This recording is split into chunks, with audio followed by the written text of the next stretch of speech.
जय हिंद प्यारे दोस्तों, आप सभी का स्वागत है ज्ञानपीठ जीके पॉइंट के इस यूट्यूब चैनल पर। दोस्तों आइए हम शुरू करेंगे यूपी जीके का एक और मॉक टेस्ट। और ये अब से जो वीडियो हुआ करेगी यूपी जीके की, वो दोपहर में आया करेगी 12 से 1 के बीच में। ठीक है, अब ये वीडियो शाम को नहीं आएगी यूपी जीके की, तो आप इसके लिए वेट कीजिएगा। 12 से 1 बजे यूपी जीके आया करेगा। तो चलिए शुरू करते हैं हम आज का मॉक टेस्ट। पहला प्रश्न आपकी स्क्रीन पर क्या कहा गया है।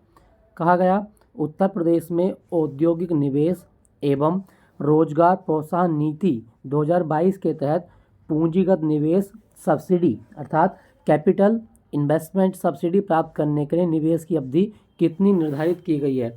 दोस्तों, अगर आप उत्तर प्रदेश में रोजगार प्रोत्साहन नीति के तहत कोई निवेश करना चाहते हैं तो सरकार आपको सब्सिडी देगी, लेकिन उसके लिए टाइम पीरियड होगा। तो उसके लिए कितनी समय सीमा निर्धारित की गई है। आपके ऑप्शन है 5 वर्ष, 7 वर्ष, 10 वर्ष या 12 वर्ष। सही जवाब होगा आपका ऑप्शन सी, 10 वर्ष की अवधि के लिए ये जो समय सीमा है वो चुनी गई है। तो ऑप्शन सी आपका सही जवाब है। ठीक है दोस्तों, याद रखिएगा। अगला प्रश्न, उत्तर प्रदेश के किस जिले में Indo Israel centre of excellence for fruit मतलब भारतीय इजराइल सेंटर ऑफ फ्रूट के बारे में ये सेंटर की स्थापना की गई है। तो दोस्तों इसका मतलब क्या है कि हमारे यहाँ पे जो फ्रूट प्रोसेसिंग है उनको बढ़ावा दिया जाएगा। तो इसके लिए एक केंद्र बना है जो इंडो इजराइल दोनों के संयोग से बना हुआ है।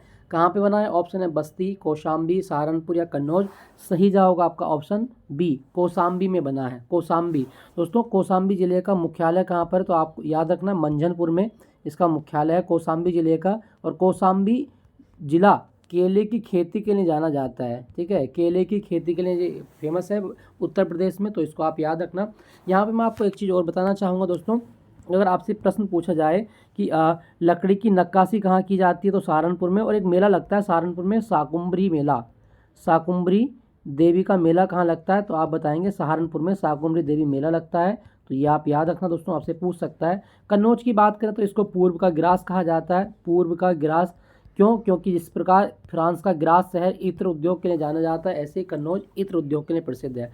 प्रश्न में पूछा गया था Indo Israel centre of excellence for fruit, जवाब होगा कौशाम्बी में स्थापित किया जा रहा है। ठीक है दोस्तों, याद रखिएगा। दोस्तों अगर आपसे पूछा जाए क्या उत्तर प्रदेश पुलिस ने कोई ऐप लॉन्च किया है जो अपराधियों को पकड़ने में मदद करेगा, तो आप याद रखना त्रिनेत्र ऐप।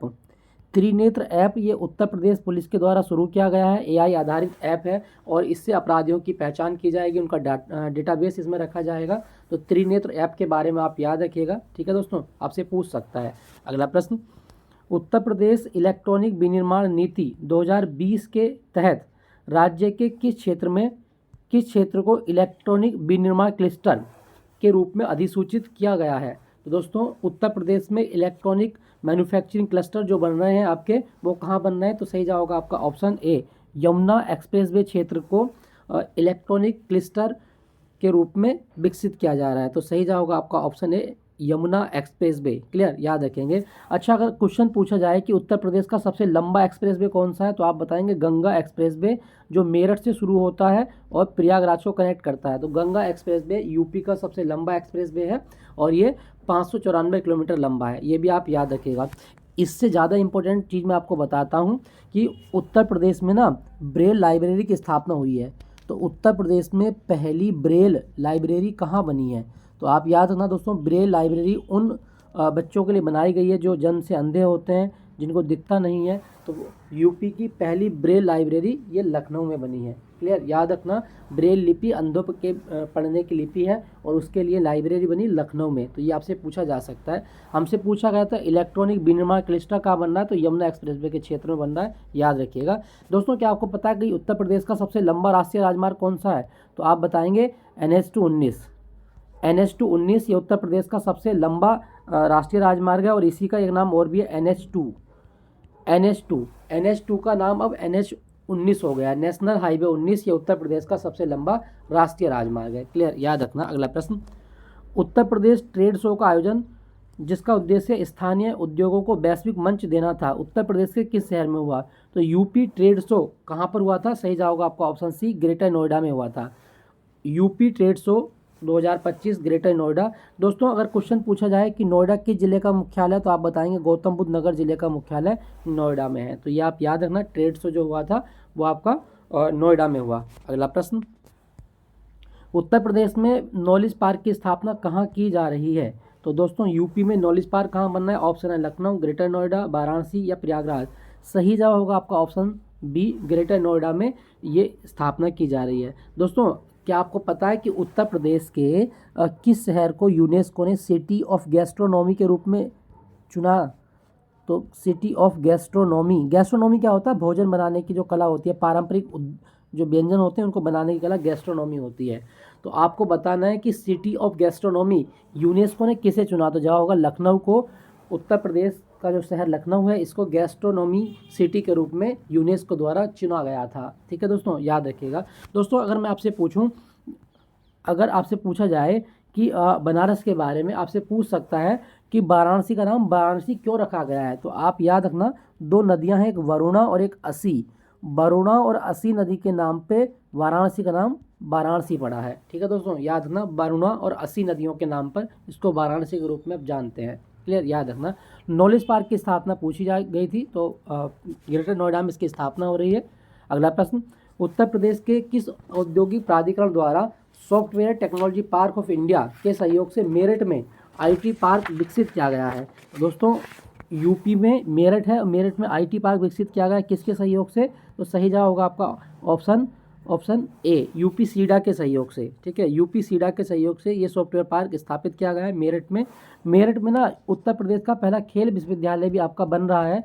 तो यूपी का पहला खेल विश्वविद्यालय खैर बन चुका है, तो एडमिशन इसमें स्टार्ट हो गए हैं, और वो बना है सलावा में।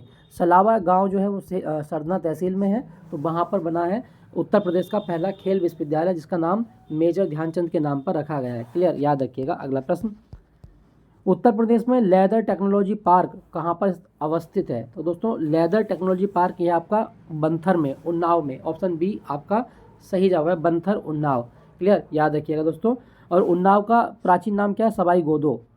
उन्नाव का प्राचीन नाम सवाई गोदो भी है, तो ये भी आप ध्यान रखिएगा, आपसे पूछ सकता है। ठीक है दोस्तों, अगले प्रश्न की बात करते हैं।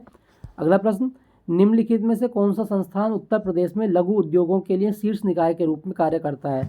दोस्तों जब भी हम बात करते हैं लघु उद्योग के बारे में, तो कौन सा निकाय है? तो जवाब होगा UPSSIC, उत्तर प्रदेश लघु उद्योग निगम लिमिटेड।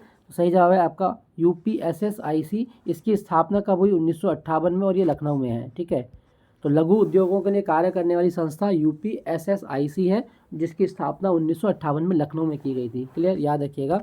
अगला प्रश्न, उत्तर प्रदेश के किस शहर को काली नगरी कहा जाता है? ठीक है, काली नगरी किसको कहा जाता है? तो आपके ऑप्शन है मिर्जापुर, सोनभद्र, भदोही या वाराणसी। सही जवाब होगा आपका ऑप्शन सी, भदोही को काली नगरी कहा जाता है। भदोही को काली नगरी। क्लियर दोस्तों, याद रखिएगा, आपसे पूछ सकता है भदोही का दूसरा नाम क्या है? तो आप बताएंगे भदोही का दूसरा नाम है संत रविदास नगर। ठीक है दोस्तों, याद रखिएगा। तो काली नगरी, कारपेट सिटी ऑफ इंडिया, जवाब होगा भदोही। भदोही को कहा गया है। दोस्तों यहाँ पे लिखा गया है वाराणसी। वाराणसी में ना अभी एक त्यौहार मनाया गया था, देव दीपावली। तो ये याद रखना, देव दीपावली कहाँ का त्यौहार है? तो ये यूपी का है और बनारस में मनाया जाता है। अगला प्रश्न, उत्तर प्रदेश के एक जिला एक उत्पाद कार्यक्रम के तहत बिंदी उद्योग के लिए किस जिले को चुना गया है? तो दोस्तों आपके ऑप्शन है देवरिया, बलिया, मऊ, आजमगढ़। तो पहले तो आप जान लें इसका आंसर, बिंदी उद्योग कहाँ फेमस है? तो जवाब होगा आपका बलिया में। बलिया में बिंदी उद्योग फेमस है, तो बलिया इसका आंसर है। एक जिला एक उत्पाद योजना की बात करें तो ये 24 जनवरी 2018 को शुरू की गई थी। ठीक है, इसका जो मॉडल उत्तर प्रदेश सरकार ने अपनाया वो जापान से आधारित मॉडल अपनाया गया था। और इसका उद्देश्य क्या है कि उत्तर प्रदेश के जो पारंपरिक उत्पाद हैं उनको वैश्विक स्तर पर पहचान दिलाना, उनकी मार्केटिंग कराना, जिससे लोगों को पैसा मिल सके और उत्तर प्रदेश की अर्थव्यवस्था बूस्ट हो सके। तो एक जिला एक उत्पाद योजना में बिंदी उद्योग के लिए चुना गया था बलिया, ये आप याद रखिएगा। दोस्तों यहाँ पे लिखा गया आपका आजमगढ़। आजमगढ़ जो है अपनी ब्लैक पोट्री के लिए चुना गया है। ब्लैक पोट्री, ब्लैक पोट्री, ये जरूर याद रखिएगा। ब्लैक पोट्री ये कहाँ पर फेमस है? तो आजमगढ़ में निजामाबाद तहसील है, निजामाबाद की फेमस है, निजामाबाद ब्लैक पोट्री। क्लियर, याद रखिएगा। दोस्तों यहाँ पे मैं आपको दो तीन चीज़ें और बता देना चाहता हूँ। अगर क्वेश्चन आए, अभी ना एक GI टैग मिला बिगुल। बिगुल बाजा होता है जो शादियों में बजता है, बिगुल। ठीक है। तो बिगुल को जीआई टैग मिला, तो ये यूपी के कौन से ज़िले का, तो जवाब होगा मेरठ। मेरठ के बिगुल को जीआई टैग मिला है अभी, ठीक है। दूसरा आप याद रखना, एक पोशाक होती है जरी पोशाक, जरी पोशाक को भी जीआई टैग मिला यूपी में, और ये मथुरा की एक पोशाक है। तो मथुरा ज़िले की जरी पोशाक को और मेरठ ज़िले के बिगुल को जीआई टैग अभी मिल चुका है, ठीक है दोस्तों, याद रखना, आपसे पूछ सकता है।